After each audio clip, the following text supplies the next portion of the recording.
School के प्यार में कितनी ज्यादा मासूमियत थी। उसे दूर से देखते रहना ही अपनी लौती एक मोहब्बत थी। उस भीड़ में भी बस उसे एक शख्स का इंतजार करना, टकटकी लगाकर देखना उसे, वो देखे तो मुंह फेर लेना। बातें तो बहुत कुछ कहनी रहती थी पर उससे कुछ कह नहीं पाता था। जितनी भी हिम्मत थी सब टूट जाती थी और अंत में बस एक पेन मांग कर ले आता था।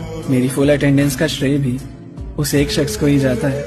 आज भी कोई पहला प्यार पूछता है ना तो उसी का चेहरा याद आता है। क्लास के बाहर झांक झांक के कॉरिडोर की तरफ देखना, वो लेट है या आ जाएगी ही नहीं, ये डर अंदर ही अंदर से।